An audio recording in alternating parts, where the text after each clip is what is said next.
Alright guys, here's the eagerly anticipated update on the G-Wagon.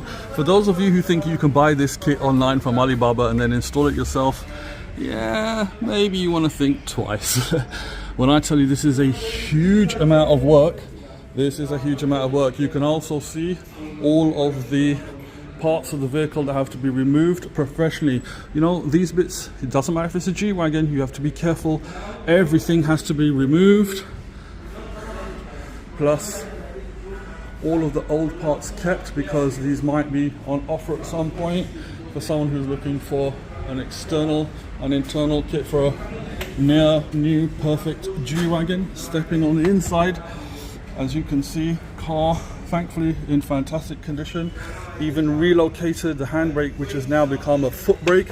But you can see the condition of this vehicle. It's literally like brand spanking new. So although it's a pleasure to work on, it's also a highly skilled job, but rest assured this thing's gonna look stunning when it's done.